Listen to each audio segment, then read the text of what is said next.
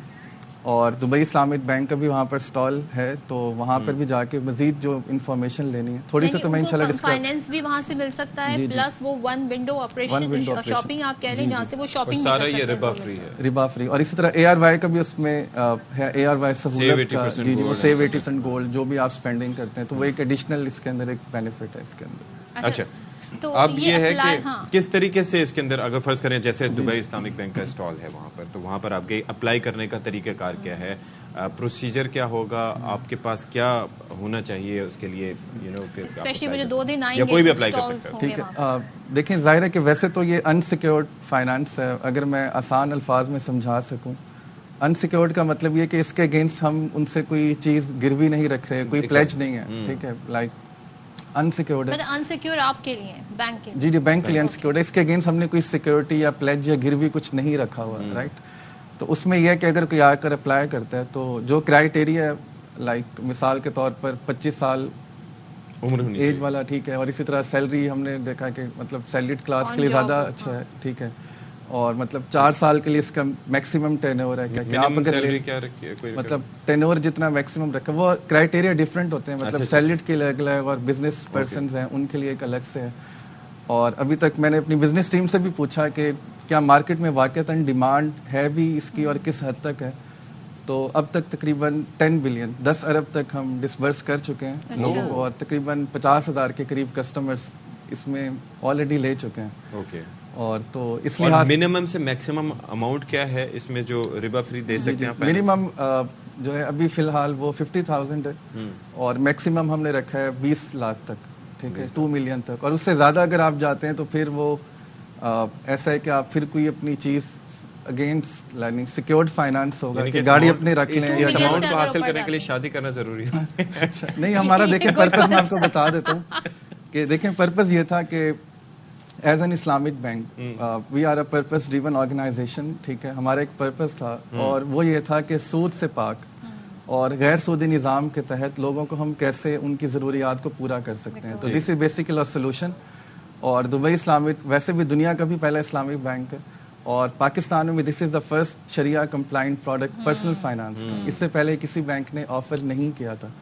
تو ہمارا مقصد یہ تھا کہ بجائے اس کے کہ لوگ انٹرسٹ بیئرنگ پروڈکٹس کی طرف جائیں تو ایک غیر سودی ہم ایک سولوشن پرووائڈ کریں لوگوں کو. اور ظاہر ہے ایک چیز آپ یہ دیکھیں، آج کل آپ نے شروع میں بڑی زبردست بات کہی کہ شریعت میں آج کل مشکلات پیدا یہاں پر کی جا رہی ہیں، حالانکہ یہ سب سے آسان کام ہونا چاہیے. دیکھیں شریعت یہ ہے کہ لوگوں کے لیے مطلب جو مقصد ہے وہ یہ ہے کہ لوگوں کو ایک نظام دیا جائے جس میں ان کی پرابلم ساری سالو ہو سکیں، فائنینشیل بھی سوشل بھی.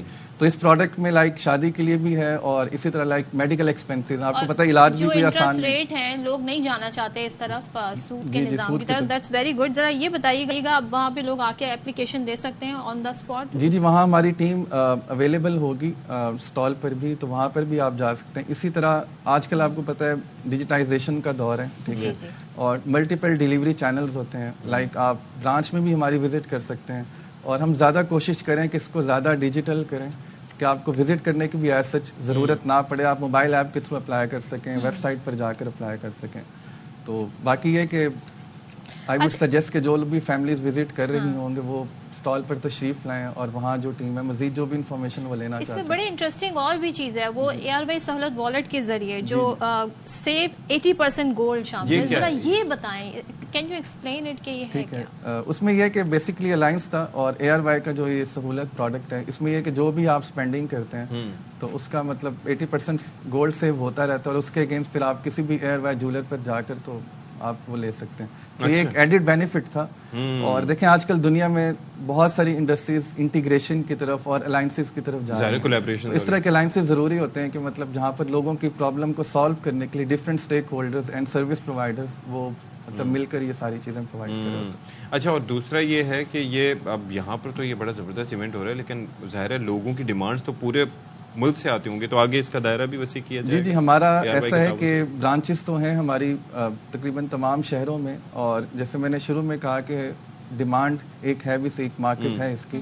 اور دبئی اسلامک کا یہ جو پروڈکٹ ہے تقریباً پاکستان کے 25 شہروں میں آپ اپلائی کر سکتے ہیں. اور جیسے میں نے عرض کیا کہ اس کو اگر ہم ڈیجیٹل موڈ پر ہو، ہم کوشش بھی کر رہے ہیں اور اس کے ایگزیکیوشن بھی ڈیجیٹل پلیٹ فارمز کے اوپر ہو اور موبائل کے تھرو ہو، تو اس میں یہ کہ پھر یہ فزیکل پریزنس یا بلکہ اس سے ہٹ کے وہ جو یہ جو ویڈنگ ایکسپو ہے نا، یہ بھی میں کہہ رہا ہوں کہ باقی شہروں میں ہو، شادی کرنا ہے صرف کراچی والوں کو باقی سب.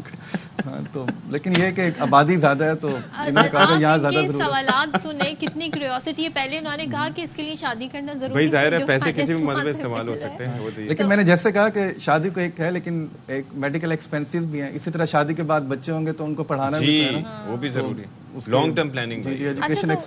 یہ بتائیے گا کہ یوزولی ہوتا ہے جب آپ اپلائی کرتے ہیں فار دا لون تو ٹائم بھی لگتا ہے، اس میں کتنا ٹائم لگے گا اگر لوگ اپلائی کرتے ہیں؟ ٹھیک ہے. اچھا میں تھوڑا سا کریکٹ کر دوں، اسلامک بینکس جتنے بھی ہیں لینڈنگ اینڈ بوروئنگ نہیں کرتے، تو ہم مطلب فائنانس کرتے ہیں چیزوں کو، ریئل ایسٹس کے اندر کرتے ہیں. لائک کیش دے کر کیش کے اوپر انٹرسٹ ہم نہ لیتے ہیں نہ دیتے ہیں. ٹھیک ہے، تو ایز سچ لون نہیں ہوتا، یہ پرسنل فائنانس ہوتا ہے. اور پروسیسنگ ٹائم یہ کہ مطلب منیمم ہم نے رکھا ہوا ہے کہ مطلب 1 ہفتے سے پہلے ہی تقریباً، اور اس کو بھی ہم اور زیادہ ریڈیوس کر رہے ہیں تو جتنا جلدی ہو سکے. تو یہ اس کے اندر ہم چلیں. Thank you so much. Sharia advisor Dubai Islamic bank Syed Muhammad Abubakar آپ ہمارے ساتھ موجود تھے. آئی ایم شیور کہ جو لوگ ہوں گے ان کی معلومات میں خاصا اضافہ ہوا ہوگا اور ظاہر ہے کہ ان کے لیے آسانیاں بھی پیدا ہوں گی. جی اور ARY سہولت والیٹ سے بھی 21 اور 22 اکتوبر بالکل وہاں پہ بہت کچھ آپ کے لیے ضرور جائیے گا. بریک لیا نہیں کیا؟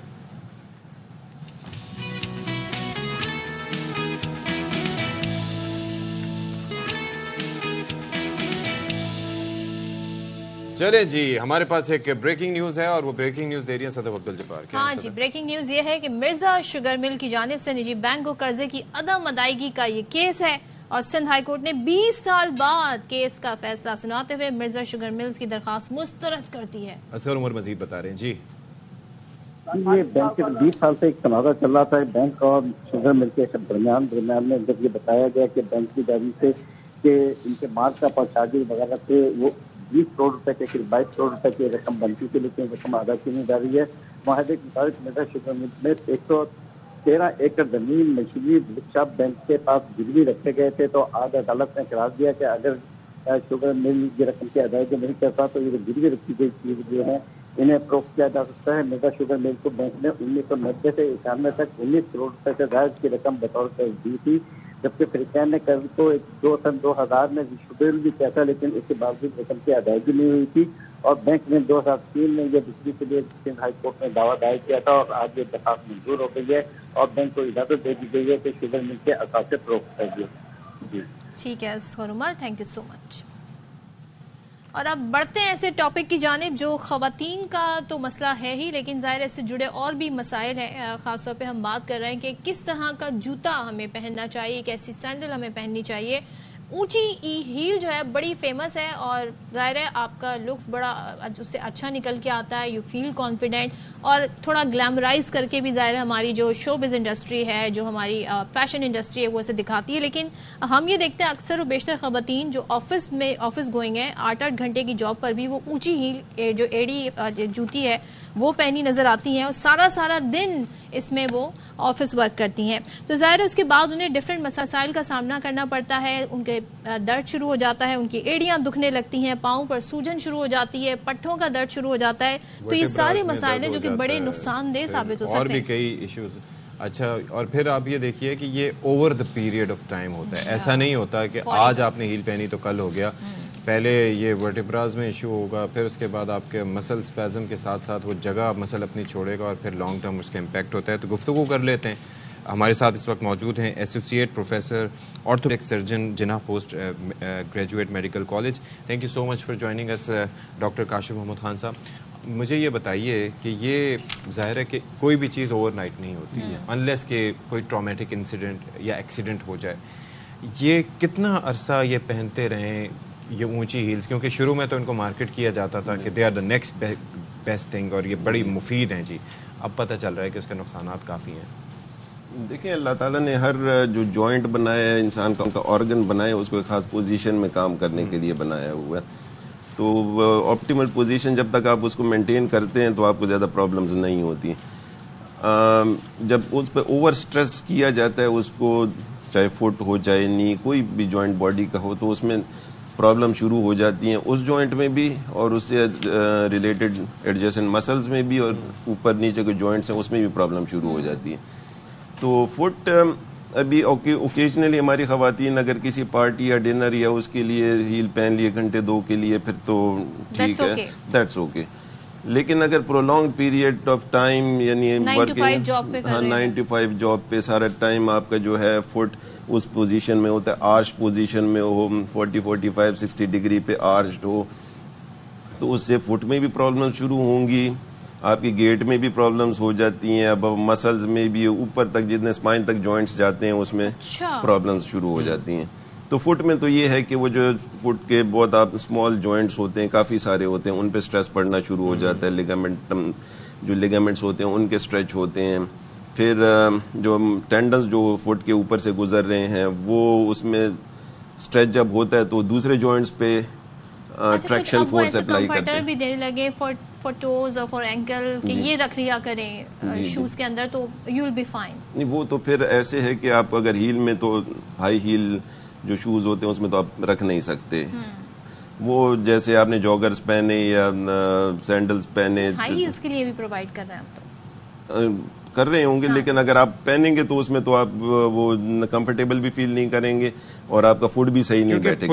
ہاں, پوزیشن آپ کی ہیل کی ایسے ہو جاتی ہے, اور پھر جب آپ کو جو مسل جو ٹینڈن آج تو وہی بنے گی تو آپ کے ٹوز پہ اسٹریچ پڑنا شروع, کیونکہ ٹینڈن تو کہیں اپنی فورس اپلائی کرتا ہے نا, تو وہ ٹوز کو اوپر اٹھائے گا جیسے کلاٹ ٹوز ہوتے ہیں. بتائیے گا کہ کیا یہ چیز جو ہے, جو خاص طور پر جس طریقے پاؤں کی پوزیشن یہ رہتی ہے when you are wearing it, خواتین کی ابھی تک بات کروں پھر مردوں پہ بھی آتا ہوں, تو کیا یہ چیز صرف پاؤں کی حد تک, ٹخنوں تک یا کالز تک رہتی ہے, یا اس کا اثر آپ کی نہیں اوپر دیکھیں ورٹیبراز تک, اسپائن تک چلا جاتا ہے. فٹ ہے تو اس نے آج آپ نے تو اینکل بھی اس میں بھی پین ہوتا ہے, فٹ کے جوائنٹس میں تو ہوتا ہی ہے. پھر کاف مسلز جو ہوتے ہیں وہ آپ کے کنٹینیوسلی آپ کے کانٹریکٹڈ پوزیشن میں رہتے ہیں, پھر جب آپ اس کو اسٹریچ کرتے ہیں وہ پین فل ہو جاتے ہیں. اس کے اوپر آپ نی پہ آ جائیں, اگر آپ کا فٹ آرچڈ ہوتا ہے تو نی جو ہے, نی نارمل پوزیشن جو ہوتی ہے اس کی 15 ڈگری تھوڑا بینڈ ہوتا ہے, جو نارمل آپ سٹانس لیتے ہیں اس کا.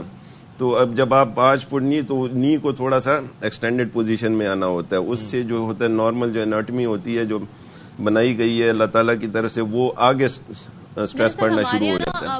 ہماری کیا اوور دا گلوب آپ دیکھ لیں, اکراس دا گلوب, کہ لوگوں کو پستہ قد والوں کو اکثر ہمارے یہاں شیمنگ کی جاتی ہے, ان کے قد کو تنقید مذاق اڑایا جاتا ہے, تو لوگ اس وجہ سے بھی اکثر بیشتر نہیں پہنتے. But same is the case with flat civil, اگر بالکل ہی آپ فلیٹ چپل جوتا پہن رہے ہیں وہ بھی نقصان دہ ہے, کیونکہ فٹ کے جو ہوتے ہیں آرچز ہوتے ہیں, ایک اندر کی طرف جس کو میڈیل آرچ, باہر کی طرف لیٹرل آرچ ہوتی ہے, ایک ٹرانسفرس آرچ ہوتی ہے.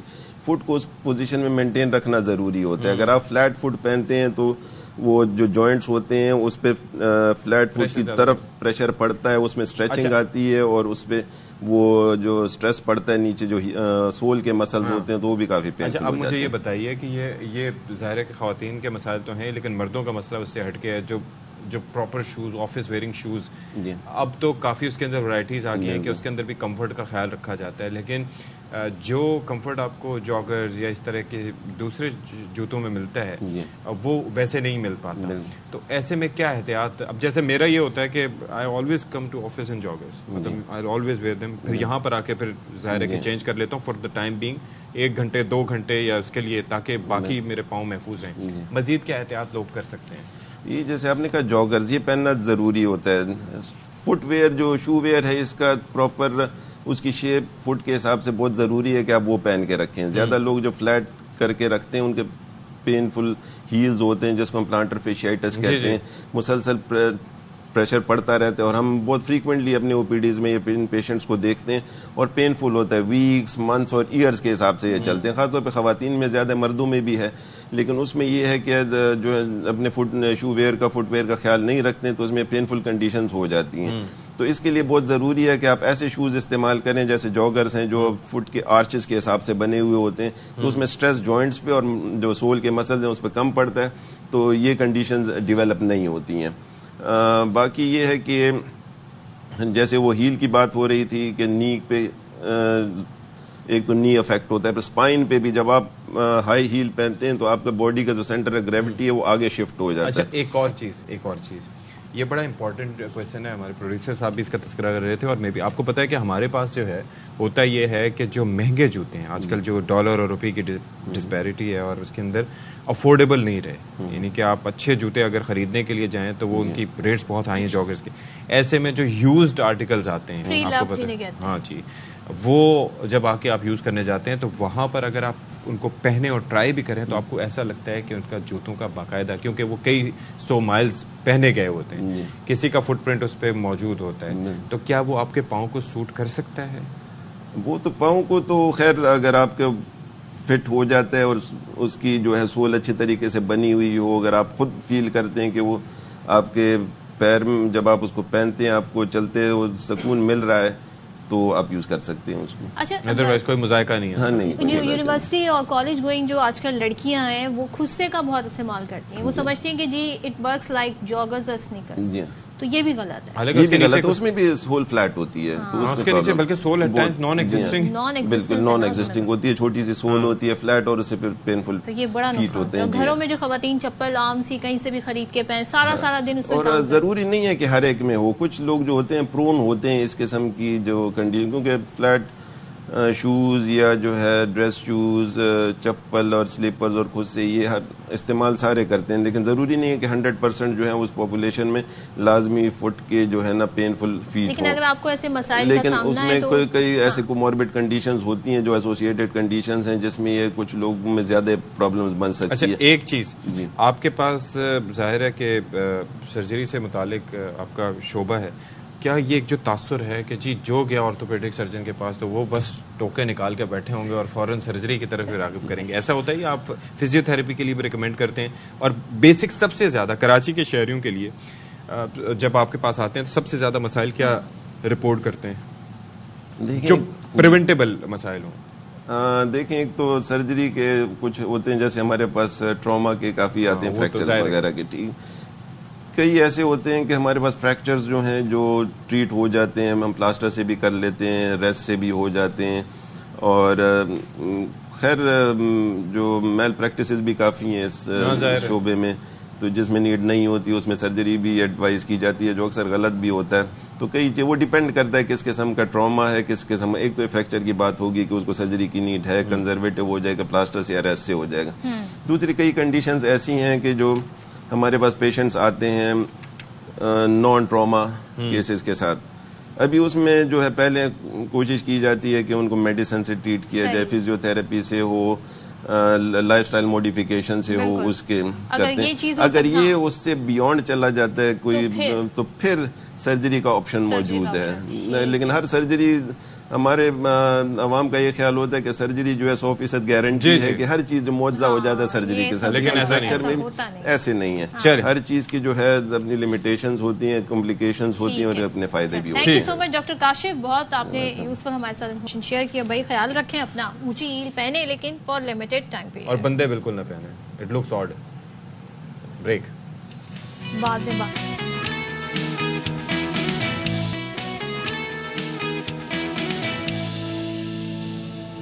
Welcome back once again. اور پچھلے ہم کچھ دنوں سے مسئلہ دیکھ رہے ہیں جو بڑا خطرناک اب صورت اختیار کر گیا ہے. پی آئی کا جو مالی بحران ہے، اس کی وجہ سے جو مسافر ہیں انہیں بڑی پریشانی کا سامنا ہے، کیونکہ نجی ایئر لائنز نے کرایوں میں اضافہ کر دیا ہے. اور کیونکہ بہت ساری فلائٹس تھیں پی آئی کی جو ڈیلیڈ ہو رہی تھیں، ہم دیکھ رہے تھے ایئرپورٹ سے مناظر، بہت ساری ویڈیوز لوگ شیئر کر رہے تھے، اپنی بتا رہے تھے کئی گھنٹے ان کی فلائٹ. صلاح الدین صاحب ہمارے ساتھ موجود ہیں. تو صلاح الدین بھائی مجھے یہ بتائیے کہ ظاہر ہے کہ اسٹریس میں لوگ کافی ہوتے ہیں، تو کیا فضا سے ان کو سوئٹزرلینڈ کا چکر لگا کے لے کے جاتے ہیں جس کی وجہ سے کرایہ اتنا لے رہے ہیں، یا کوئی اور وجہ ہے؟ دیکھیں یہ مسئلہ یہ ہے کہ یہ سب سے زیادہ پی آئی کے فلائٹ آپریشن متاثر ہونے کی وجہ سے نجی ایئر لائن نے اس کا فائدہ اٹھایا ہے. اندرون ملک جانے والی پروازوں کے کرایوں میں ہوشربہ اضافہ کیا اور مسافروں سے منمانا کرایہ وصول کرنا شروع کر دیا. دیکھیں ظاہر ہے کسی کی مجبوری ہوتی ہے، سپلائی والی بات ہو گئی نا. جب ایک ایئر لائن جو بڑا ایک مسافروں کا ایک بیچ لے کے جاتی ہے وہ نہیں اویلیبل، تو پھر یہی ہوگا صلاح الدین.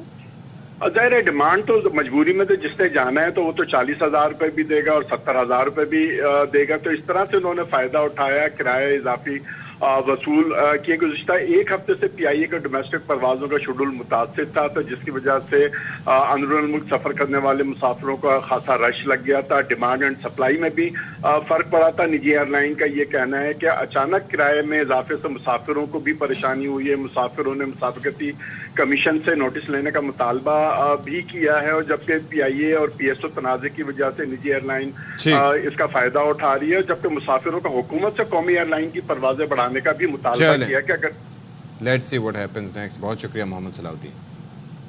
اچھا جی، جس طرح سے میں تذکرہ کر رہا تھا کہ پیٹرول تو نیچے آ گیا، باقی کوئی چیز سستی نہیں ہو رہی سوائے کچھ فروٹ وغیرہ کے، باقی سب چیزوں کے ریٹس وہی ہیں. تو پیٹرول ڈیزل سستا ہوا ہے، 3 روز گزر گئے، لیکن ٹرانسپورٹ مافیا کی جانب سے بھی آپ دیکھ رہے ہیں کہ کوئی ابھی تک کرایوں میں یہاں کمی نہیں کی گئی ہے. پنجاب میں کمی ہو چکی ہے 10 سے 15%. نگراں صوبائی حکومت کی جانب سے بھی کوئی خاطر خواہ اقدامات نظر نہیں آ رہے ہیں.